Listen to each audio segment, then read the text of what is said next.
Glória a Deus, igreja. Graça e paz, tudo bem com vocês? Passaram um dia abençoado, foi tudo tranquilo. Deus é muito bom, Deus é maravilhoso. Gostaria de agradecer imensamente essa lembrança sempre honrosa do pastor Paulo. Quando ele me convida para estar aqui, meu coração se alegra sempre. Podem sentar, fiquem à vontade, vocês estão em casa. Estamos na casa do Pai. A gente vai falar muito sobre isso hoje. Sobre a casa do Pai. Eu louvo a Deus porque Deus nos preservou. E se Ele nos preservou, é porque Ele ainda tem coisa a fazer na nossa vida, né? Ainda tem coisas que Ele não fez ainda. E eu estou aqui refletindo muito, porque a palavra que Deus colocou no meu coração foi complicada, pastor. Pode ser a palavra que Deus me deu, diga amém. Eu, quando recebi o convite do pastor Paulo para estar aqui, ministrando essa campanha Derrubando Gigantes, eu nem sabia se eu ia poder estar aqui. Porque quando ele me contactou, eu não conseguia pronunciar uma frase inteira, eu não conseguia tomar um banho sem me cansar e sair ofegante do banho. Eu estava há uma semana que eu tinha tido alta do hospital, e eu falei, pastor Paulo, a gente conversa mais para frente, não foi isso? Eu ainda estou numa situação que eu não posso nem garantir que eu vou estar aí. Mas o que me deixou bastante tranquila, porque quando eu recebi o convite, ardeu no meu coração levá-los a refletir sobre um assunto, sobre algo que, bem provavelmente, um pastor local teria muita dificuldade em fazer. Um pastor local se sentiria um pouco constrangido em tratar do que eu vou tratar hoje. Mas no meu caso, o máximo que pode acontecer é eu não ser mais convidado para voltar aqui. Só isso. Ele não me convidar mais, eu não volto mais e a vida segue. Porque eu creio sinceramente que muitos gigantes já foram derrubados ao longo dessas quartas-feiras. Você pode dar um amém? Muitos gigantes já foram derrubados ao longo dessas quartas-feiras que a igreja se reúne aqui. Mas eu estou aqui hoje para te lembrar de que alguns gigantes somos nós quem vamos ter que derrubar. Eu gostaria de levá-los a pensar comigo hoje sobre como nossa relação com Deus, como a nossa relação com Deus tem influenciado, tem influído na nossa relação com as pessoas. Gostaria de levá-los a pensar sobre algo que tem me preocupado bastante. Como o tempo que a gente tem vivido na casa do Pai, como esse longo tempo que a gente tem caminhado aqui na casa do Pai, tem impactado a nossa comunhão com os nossos irmãos. E por que eu estou dizendo isso? Porque eu aprendi que pessoas que conseguem desenvolver relacionamentos saudáveis, sejam eles familiares, sociais, profissionais, mas quem consegue desenvolver relacionamentos saudáveis tem uma tendência a ter uma melhor qualidade de vida. Assim como quem tem péssimos relacionamentos, sejam sociais, profissionais ou familiares, tem uma tendência a ter uma qualidade de vida pior. Quantos estão comigo até aqui, digam amém. Bom, meu propósito maior aqui hoje será esse: te levar a entender que se essa busca por um relacionamento maior, se essa tua busca por um relacionamento melhor com Deus não estiver melhorando os teus relacionamentos interpessoais, se na medida que você caminha com Deus buscando mais e mais de Deus, se aprofundar na comunhão com Deus, não estiver influindo nos teus relacionamentos interpessoais, existe alguma coisa errada que você ainda não percebeu. Nós temos que entender que quanto mais maturidade a gente vai adquirindo na nossa caminhada cristã, a gente precisa ir melhorando como pessoa. Posso ouvir um amém? E quanto mais a gente vai melhorando como pessoa, os nossos relacionamentos também precisam ir melhorando. Posso ouvir outro amém? É uma consequência natural. Enquanto eu melhoro como pessoa, a gente vai melhorando os nossos relacionamentos com todo mundo. Bem, para que eu consiga entregar da forma mais fiel possível aquilo que Deus me deu, eu vou pedir a você que abra a tua Bíblia, porque eu vou basear essa reflexão numa parábola emblemática da Bíblia Sagrada, a parábola do filho pródigo de Lucas 15. Vá comigo lá. Porque lá Jesus constrói uma parábola, o próprio Jesus, para apresentar uma família bastante parecida com as nossas famílias. Por que eu estou falando isso? Porque essa parábola fala de uma família que tinha problemas de relacionamento. Provavelmente você já ouviu dezenas de ministrações sobre a parábola do filho pródigo, mas como a palavra do Senhor se renova a cada manhã, posso ouvir um amém? Você crê que Deus tem algo a falar comigo e com você sobre relacionamento hoje? Diga outro amém. Bom, para fazer isso, eu quero olhar para o comportamento do irmão do filho pródigo. Um personagem sobre quem se fala muito pouco. Fala-se muito sobre o filho pródigo. E fala-se sobre o pai do filho pródigo, que na parábola é o próprio Deus. Porque, na verdade, eu gostaria de refletir com a igreja hoje sobre um gigante chamado religiosidade. E para ser bem sincero, sem hipocrisia alguma, Deus é testemunha. Deus é testemunha do que eu vou falar. Eu me surpreendi, estudando essa parábola, ao identificar algumas características desse filho mais velho em mim. Eu não sei se é porque eu sou o filho mais velho da minha casa, mas eu vi algumas características desse rapaz na minha vida. Na minha vida. Acharam Lucas 15? Você conhece muito bem essa parábola, uma parábola muito conhecida. Eu não vou ler ela inteira, porque você conhece ela de cor e salteado. Eu vou começar a leitura a partir do verso 25. Por quê? Porque no verso 25, o filho pródigo já havia voltado para casa, e não é sobre ele que eu quero falar, e a casa já estava em festa. É a partir daí que eu quero começar a ministrar. Vou ler a partir do verso 25, acompanhe comigo na tua versão. Na minha diz assim: enquanto isso, o filho mais velho estava no campo, quando se aproximou da casa, ouviu a música e a dança. Então chamou um dos servos e perguntou-lhe o que estava acontecendo. Este lhe respondeu: seu irmão voltou e seu pai matou o novilho gordo, porque o recebeu de volta são e salvo. O filho mais velho encheu-se de ira e não quis entrar. Então seu pai saiu e insistiu com ele. Mas ele respondeu ao seu pai: olha, todos esses anos tenho trabalhado como um escravo ao teu serviço e nunca desobedeci às tuas ordens. Mas tu nunca me deste nenhum cabrito para eu festejar com os meus amigos. Mas quando volta para casa esse teu filho, esbanjou os teus bens com as prostitutas, matas o novilho gordo para ele. Verso 31, disse o pai: meu filho, meu filho, meu filho, você está sempre comigo e tudo que eu tenho é seu. Mas nós tínhamos que celebrar a volta desse seu irmão e alegrar-nos, porque ele estava morto e voltou à vida. Estava perdido e foi achado. Fecha teus olhos, mas não fecha a tua Bíblia. Nós vamos gastar a Bíblia hoje. Eu quero orar pedindo graça a Deus. Senhor Deus, fala conosco. Queremos ouvir a tua voz. Queremos ter a certeza absoluta de que o Senhor nos trouxe aqui hoje, até o mais improvável presente aqui nesta casa, porque o Senhor tinha propósito na vida de cada um de nós. O Senhor quer falar conosco. Fala conosco, queremos ouvir a tua voz. Queremos sair daqui hoje com a certeza absoluta de que foi o próprio Deus quem falou com cada um de nós. Assim oramos em nome de teu filho amado Jesus. Eu posso ouvir um amém? Ah, mas hoje eu quero te ajudar a olhar para esse rapaz com um olhar que bem provavelmente você nunca tenha olhado para ele antes.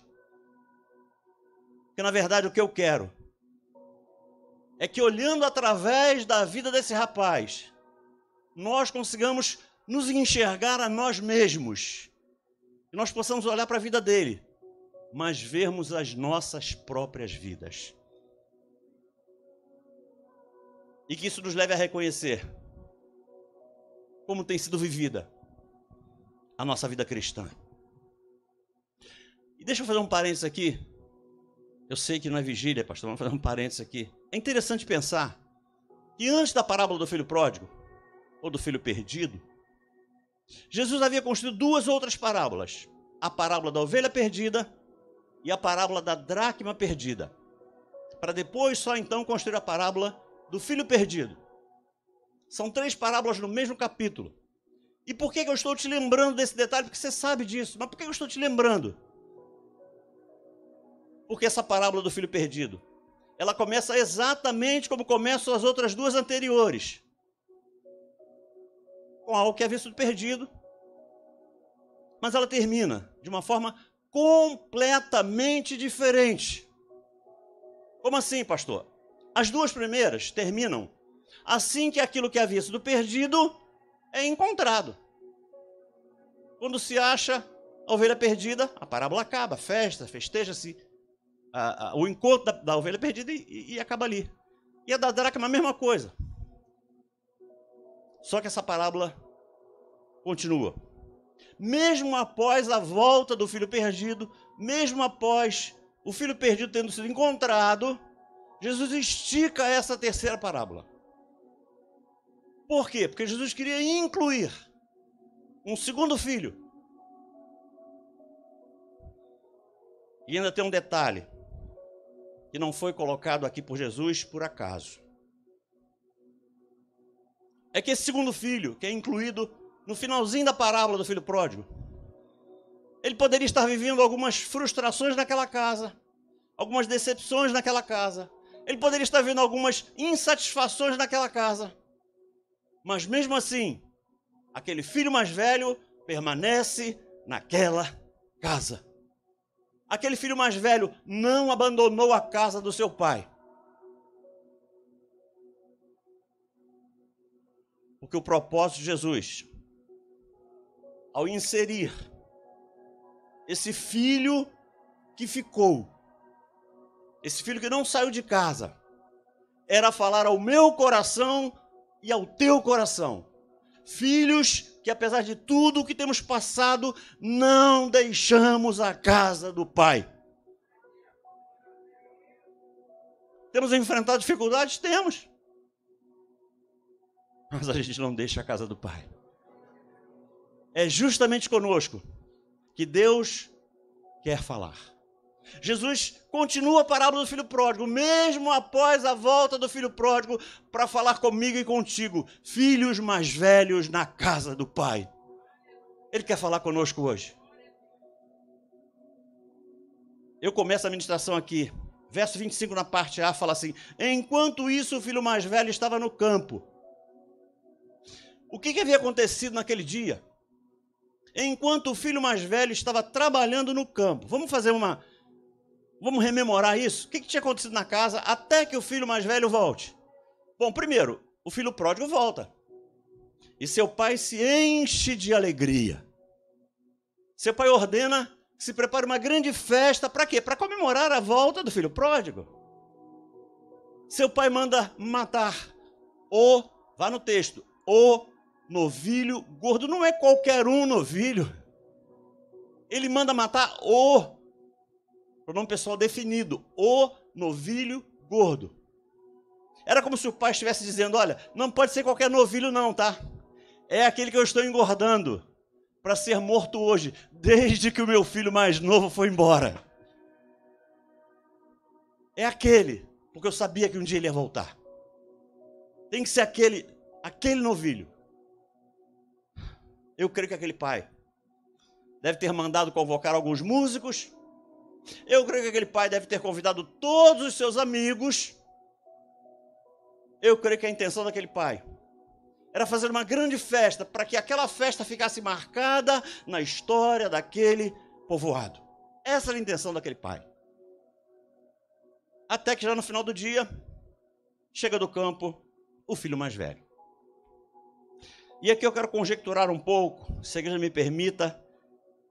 Eu creio que esse filho mais velho chega em casa no final do dia e chega em casa exausto, após um dia de trabalho cansativo. Pastor, de onde o senhor tirou isso? Porque eu creio que com a ausência do seu irmão mais novo, o trabalho daquele irmão mais velho havia dobrado. Porque ele tinha que trabalhar nas atividades dele, naquilo que era responsabilidade dele, e teria que executar o que o seu irmão deixou de fazer porque foi embora.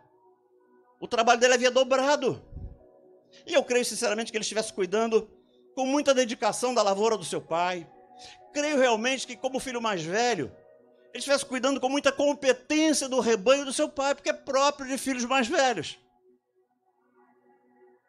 Ele deveria ser um filho muito dedicado, muito competente, um filho muito responsável com os negócios do seu pai. Se você está comigo até aqui, diga amém.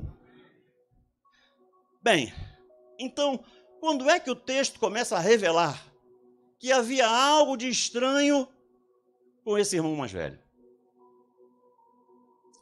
Mas a leitura que eu faço de tudo que esse filho mais velho faz daqui para frente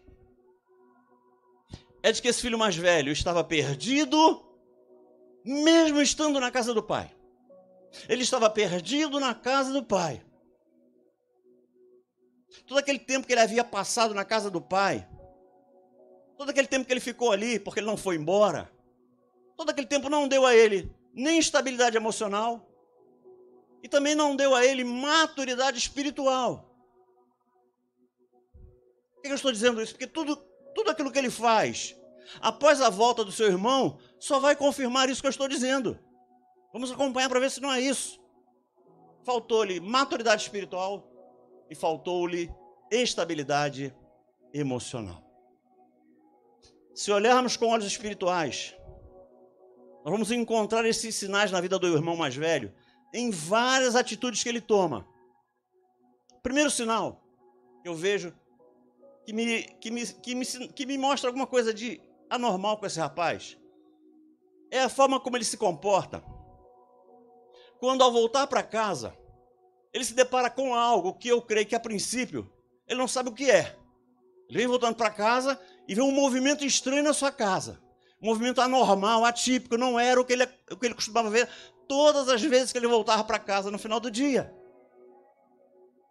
Quando ele volta para casa e se depara com algo que, me parece, não fosse algo que acontecia com regularidade naquela casa, aquele filho mais velho percebe que havia um ambiente festivo. Ele dá sinais. Veja em que texto isso é revelado. Na parte B do verso 25 fala assim: quando se aproximou da casa, ouviu a música e viu a dança, então chamou um dos servos e perguntou-lhe o que estava acontecendo. Amados, por não ter ideia do porquê daquele ambiente festivo, aquele rapaz fica com o pé atrás. Ao se deparar com aquela festa, aquele rapaz trava. Por que eu estou dizendo isso? Perceba só, vamos dizer, a minha percepção disso. Vê se você concorda comigo. O verso 26 fala assim: então chamou um dos servos e perguntou-lhe o que estava acontecendo.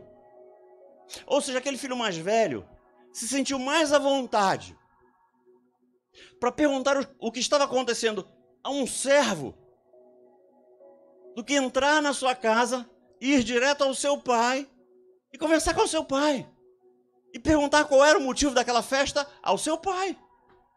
Mas não. Ele chama um servo à parte e pergunta: o que está acontecendo lá em casa? O que é aquilo? Fala aí. Isso porque a religiosidade que havia no coração desse rapaz fez com que ele reagisse com desconfiança, porque é assim que acontece com todos aqueles que permitem que a religiosidade entre em seu coração. O religioso olha para tudo com muita desconfiança. Quando o religioso se deparar com algo que não esteja dentro dos seus padrões, ele trava. Quando ele vê algo que não está dentro daquelas coisas que ele julga serem santas, ele fica com o pé atrás. Características de um religioso. Segundo sinal que eu vejo no comportamento desse rapaz, e que denuncia esse problema, é que ele perde completamente, mas gente, completamente o entendimento do que seja uma família. A religiosidade tirou desse rapaz o senso de família. Vendo que a volta de seu irmão estava sendo festejada por todos, ele decide no seu coração reagir, como se ele não pertencesse mais àquela família. Pastor, onde é que o senhor viu isso? Veja como ele reage no verso 29. Olha só o verso 29, ele fala assim: olha, qual seria a reação normal de um filho ao querer saber alguma coisa de seu pai? Poxa, pai. Olha, pai. Pai, você não vê essa palavra aqui? O verso 29 não tem a palavra pai. Ele diz: olha, todos esses anos tenho trabalhado como escravo ao teu serviço. E no verso 30 ele fala assim: mas quando volta para casa esse teu filho aí... No verso 29, a gente vê que o filho mais velho não consegue mais se ver como filho daquele homem. Ele não consegue ver aquele homem como seu pai. Ele fala: olha. E o verso 30 mostra que ele não consegue ver o filho pródigo como seu irmão. Ele não consegue se ver como irmão daquele garoto que voltou. Ele fala: pois quando volta para casa esse teu filho aí...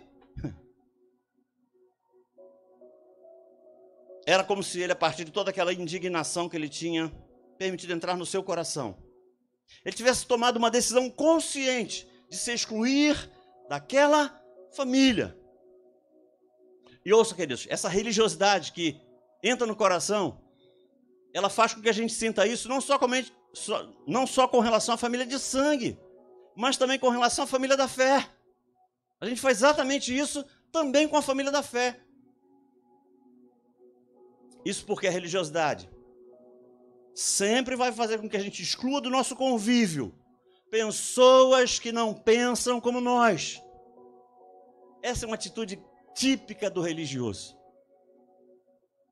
Ao invés de se limitar a não concordar com ideias, e é lícito isso, eu posso não concordar com as ideias de alguém, mas o religioso rejeita pessoas. Ao invés de discordar de comportamentos, a gente exclui pessoas do nosso convívio social. O religioso é incapaz de conviver com alguém que não pensa igual a ele. Terceiro sinal de que havia algo errado com aquele rapaz é que ele manifesta sinais claros de inveja do seu irmão. Ouça o que aquele servo diz a ele no verso 27. O servo fala assim para ele: seu irmão voltou, seu pai matou o novilho gordo porque recebeu de volta são e salvo. Amados, qual era o recado que aquele servo estava tentando dar ao filho mais velho? Ele estava falando assim: cara, tu não sabe da maior. Cara, tu não sabe da bênção que aconteceu aqui em casa hoje, tu não tem ideia. Tu não vai nem se eu deixar você dar 3 tentativas de 10, você vai conseguir adivinhar o que aconteceu. Descobrir o que aconteceu. Sabe o que aconteceu? Teu irmão voltou para casa. E teu irmão voltou para casa são e salvo. Teu irmão está aí. E teu pai está celebrando a volta do teu irmão. Ao invés dessa notícia alegrar o coração daquele irmão, olha só a reação dele no verso 28. Verso 28 fala assim: o filho mais velho encheu-se de ira e não quis entrar. Se eu não vou entrar. A reação de um religioso. Ao ver a alegria com que todos celebravam a volta do filho pródigo, aquele filho mais velho revela o quanto o seu coração estava doente. E me permitam deixar um alerta para a igreja. A inveja é algo muito mais comum do que qualquer um de nós possa imaginar. E ela incomoda a todos nós. Em algum momento, todos nós podemos ser vítimas dessa investida do inimigo, tentando colocar em nós inveja. Não somente contra irmãos de sangue, mas entre membros de uma comunidade da fé. Pastor, como eu posso saber se há inveja em meu coração? Qual é o sinal que me revela que o meu coração está sendo contaminado pela inveja? É quando o sucesso do irmão, ao invés de nos inspirar, ao invés de nos desafiar a melhorar, o sucesso do meu irmão me incomoda. Inveja. É quando meu irmão vem todo alegre, feliz da vida, radiante, para me contar uma bênção. Eu acho que ele está querendo aparecer. Está querendo aparecer, cara? Interessante que a Bíblia nos dá uma ordem bastante clara a esse respeito, em Romanos 12:15. Marque aí, depois você lê em casa. Diz assim, Romanos 12:15. Alegrem-se com os que se alegram e chorem com os que... É bíblico. Mas eu não sei se você concorda comigo. Eu creio, tenho visto isso. Nós temos muito mais facilidade para chorar com os que choram do que para nos alegrar com os que se alegram. Já reparou que algumas pessoas têm mais prazer em consolar aqueles que sofrem prejuízos do que para parabenizar os que estão prosperando? Se o irmão teve um prejuízo, eu vou lá, me solidarizo com ele, vou orar com ele. Mas se o irmão está prosperando... Já reparou que às vezes é mais fácil colocar o ombro amigo à disposição de quem está sofrendo do que para celebrar com alguém que conquistou uma vitória? Eu sei, irmão. Eu sei, irmã. O que nós temos que fazer é termos cuidado com a inveja, porque a inveja é um perigo. Aquele irmão mais velho nunca havia reclamado um cabrito, mas bastou ver seu irmão mais novo ganhando um bezerro para manifestar toda a inveja que havia em seu coração. Quarto e penúltimo sinal de que havia algo complicado com esse jovem. Quarto sinal de que a religiosidade havia tomado conta daquele jovem é que seu coração havia ficado petrificado. Aquele irmão mais velho não tinha coração de carne, era coração de pedra. Porque o que ele diz nos versos 29 e 30 que a gente leu, revela isso. Ele dá uma bronca no pai, quando diz que nunca tinha desobedecido a ordem nenhuma do pai, e o pai não tinha reconhecido isso. E dá uma bronca no pai, porque o pai estava fazendo festa para alguém que tinha saído e esbanjado todos os seus bens. Era como se o filho mais velho estivesse dizendo para o seu pai: cara, para e pensa. Cara, tu está trocando as bolas. Cara, o pecador nessa história não sou eu, não. O pecador nessa história é ele. E o pior é que esse rapaz, sabe, faz algo, porque no fundo o que ele diz assim: mas peraí, pai, o senhor não entendeu nada, o senhor está completamente equivocado. Quer dizer, que ele sai, desperdiça todos os seus bens, e quando volta, você faz uma festa para ele. Em outras palavras, o que esse filho estava fazendo era questionando o senso de justiça de seu pai. E todos nós sabemos que o pai dessa parábola é o próprio Deus. O que aquele jovem estava fazendo era questionando o senso de justiça de Deus. Era como se esse jovem estivesse dizendo assim: pai, tu não entende nada de justiça, pai. Tu está por fora.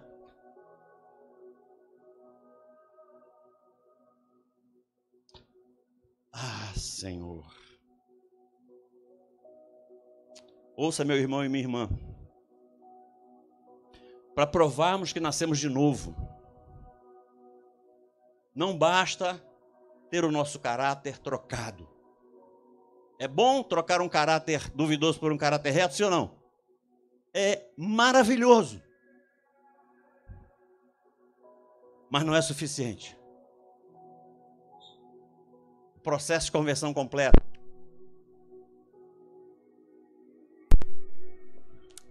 O processo de conversão completo não implica somente trocar um caráter duvidoso por um caráter reto. Implica também em trocar um coração de pedra por um coração de carne. Esse é o processo de conversão completa. Por isso que é um processo. Não acontece da noite para o dia. Uma pessoa que ainda tem coração de pedra, mesmo que já tenha tido o seu caráter tratado, ouça o que eu vou dizer, uma pessoa que tem coração de pedra, mesmo que já tenha caráter tratado, ao invés de atrair as pessoas, ele acaba afastando as pessoas. Uma pessoa que tem caráter reto, caráter íntegro e coração de pedra, não fica mais parecida com Jesus. Caráter tratado com coração de pedra nos torna muito mais parecidos com religiosos do que com Cristo. Quando entra alguém que não se importa com ninguém, ensimesmado, mas com coração de pedra, mas com caráter tratado, você lá vem o religioso, alô Santarrão. Alô Santarrão. Porque essa combinação de caráter tratado e coração de pedra, ao invés de revelar santificação, demonstra religiosidade. E era isso que esse garoto estava fazendo. E quinto e último sinal de que havia algo errado com esse irmão mais velho é que ele demonstra, com tudo isso que ele faz até aqui, que ele não havia entendido ainda, apesar de estar na casa do pai, nunca ter deixado a casa do pai, ele não havia entendido ainda o que é graça. O que é graça? O que é graça? O que é graça? É a marca do ministério de Cristo. Se a marca do ministério de Moisés era a lei, a marca do ministério de Cristo é a graça. Aquele filho mais velho perde uma excelente oportunidade de ser um canal da graça de Deus na vida do seu irmão. Amado, nós temos que ter muito cuidado, mas muito cuidado, mas muito cuidado. Quantos prometem a Deus ter cuidado com isso a partir de hoje? Diga amém. O cuidado que a gente tem que ter é que um longo tempo de caminhada no Evangelho não pode, de modo algum, roubar nem do meu coração e nem do teu coração a graça que Deus derramou nele quando nós o conhecemos. Porque a tendência é essa, com o tempo de evangelho, com o tempo de igreja, a gente vai perdendo a sensibilidade do que seja a graça de Deus.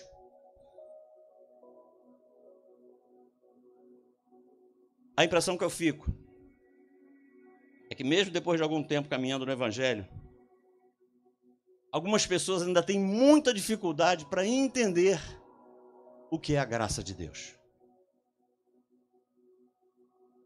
Parece, e eu espero que a igreja não seja uma representante disso que eu vou falar aqui, até porque o nome da igreja é O Amor Jamais Acaba. Mas parece que depois de alguns anos na igreja, algumas pessoas só conseguem ver no Pai a lei e a justiça. Depois de algum tempo caminhando no Evangelho, parece que o que sobressalta, o que chama a atenção, o que salta aos olhos, no Pai é só lei e justiça. Eu fico com a impressão de que, para alguns crentes, só podem desfrutar da graça de Deus aquelas pessoas que são recém-chegadas à igreja. Essas têm todo o direito de receber graça infinita. Aquelas pessoas que chegam cheias de feridas, cheias de mazelas, cheias de pecados, essas sim, têm todo o direito de desfrutar da graça de Deus. Então, você recebe alguém que chega nesse estado lastimável, o teu coração se move a derramar graça sobre a vida dela.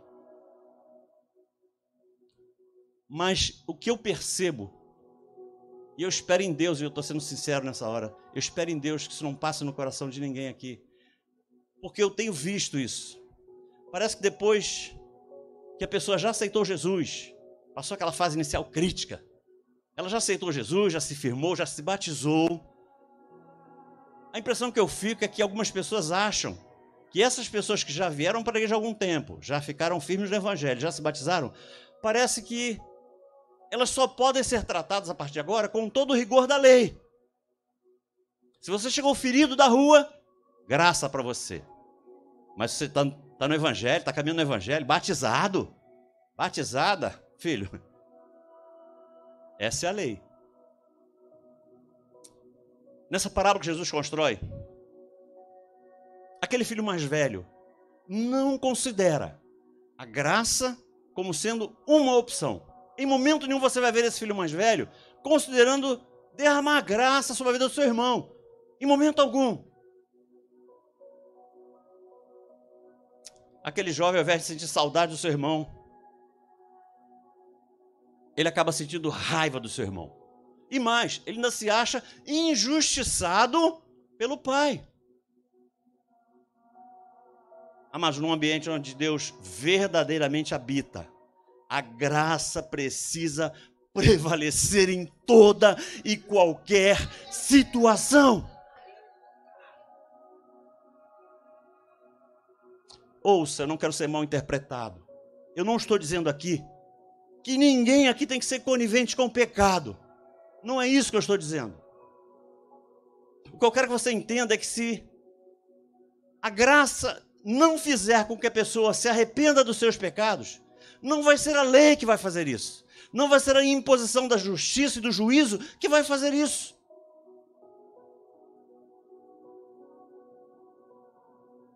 Quem vai fazer isso? É o Espírito Santo de Deus com toda a sua graça. Porque ninguém muda de fora para dentro. Ninguém muda por imposição dos outros. E eu preciso terminar essa mensagem. Mas eu não posso terminar sem antes deixar um recado para a igreja. Verso 20 diz assim: estando ainda longe, seu pai o viu e, cheio de compaixão, correu para o seu filho, o abraçou e o beijou. Sabe o nome disso? Graça. Graça. Graça sobre graça. Aquele pai não hesitou em momento algum, na hora que teve que exercer seu papel de pai. Aqui ele está exercendo o papel de pai. Mas o irmão religioso ficou indignado. Por quê? Porque ele queria que seu pai exercesse sobre o seu irmão não o papel de pai. Ele queria que seu pai exercesse o papel de juiz. Era isso que ele esperava do pai. O que ele queria para o seu irmão não era graça. O que ele queria para o seu irmão era juízo e justiça.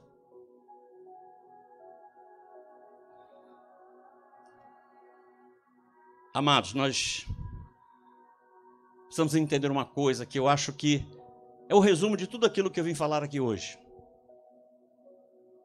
Estar na casa do Pai é extraordinário. Posso ouvir um amém? Extraordinário. Mas não é suficiente. Por que eu digo isso?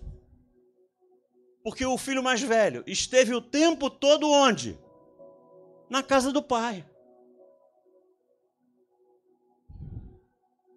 Mas o tempo que ele passou na casa de seu pai não fez dele, guarde isso, o tempo que ele passa na casa do pai não faz dele uma pessoa melhor. O tempo que ele passou ao lado de seu pai não fez dele um discípulo do seu pai. Vamos ficar em pé. Queridos, depois de algum tempo na casa do Pai, ouça com olhos espirituais. Depois de algum tempo na casa do Pai, nós temos 2 caminhos a seguir. Quantos caminhos eu disse? 2. Pastor, quais são esses 2? Estão na parábola.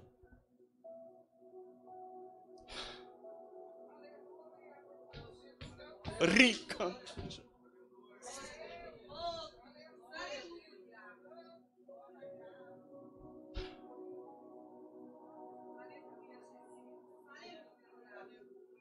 Ou caminhamos em direção a sermos como o pai do filho pródigo, cheio de amor, cheio de compreensão, cheio de misericórdia e cheio de graça.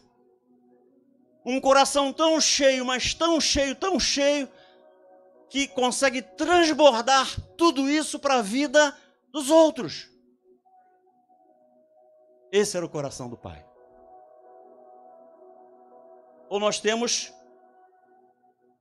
uma outra direção a seguir. Ou caminhamos em direção a sermos como o filho mais velho. Um longo tempo de caminhada na casa do Pai nos leva a fazer essa decisão em algum momento da nossa vida.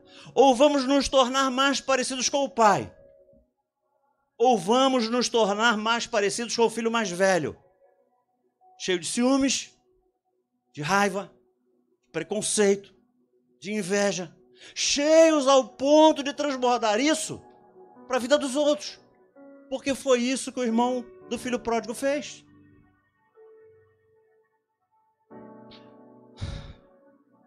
Temos que ter muito cuidado nessa hora. Muito cuidado depois de algum tempo caminhando no Evangelho, para nós não entrarmos pelo caminho errado.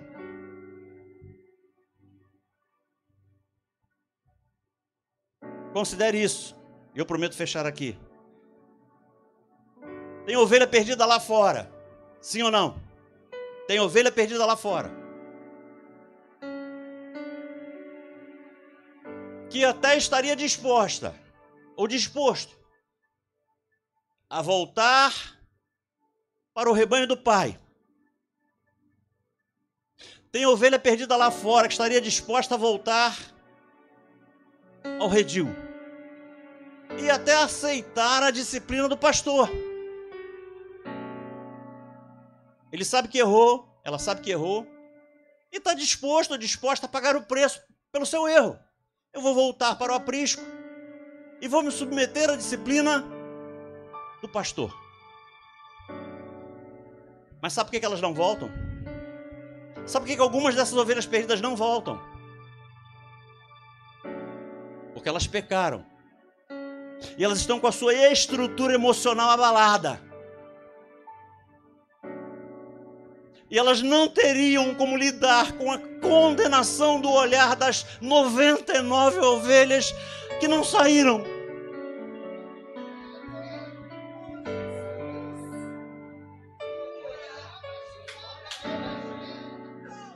Como é que nós temos olhado para essas ovelhas perdidas na casa do Pai? Nós temos olhado como o pai olhou para aquele filho, ou nós temos olhado como o irmão olhou para aquele filho? Eu quero que você saia daqui pensando nisso hoje. João 17, 21. Jesus chega a afirmar, grave isso. João 17, 21. Jesus chega a afirmar que tem gente lá fora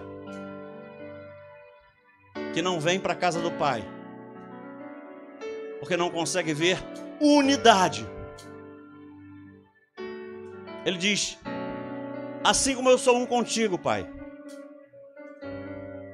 que aquelas ovelhas lá que estão naquela igreja sejam um só, umas com as outras, para que o mundo creia que tu me enviaste. A falta de unidade nossa coloca em dúvida em quem está lá fora sobre a deidade de Cristo. O mundo fica em dúvidas se realmente Deus mandou Cristo para resgatar a todos nós. É isso que Jesus diz. Que nós possamos superar todas as nossas diferenças e dificuldades para sermos uma equipe. Gente, nós somos diferentes e muito diferentes. Mas o que faz de um grupo de pessoas uma equipe não são as suas semelhanças, não.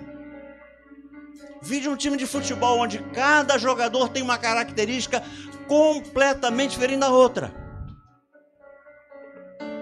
O que faz de um grupo de pessoas absolutamente diferentes um corpo para a cabeça que é Cristo é a unidade de propósitos. Se todos nós temos o mesmo propósito, conseguimos ser um, independente de sermos completamente diferentes. Que nós possamos todos olharmos para o adversário do mesmo ponto de vista, do mesmo lado do campo. Nós vestimos a mesma camisa, nós sabemos quem é o nosso adversário. O nosso adversário não é o nosso irmão. Eu quero orar.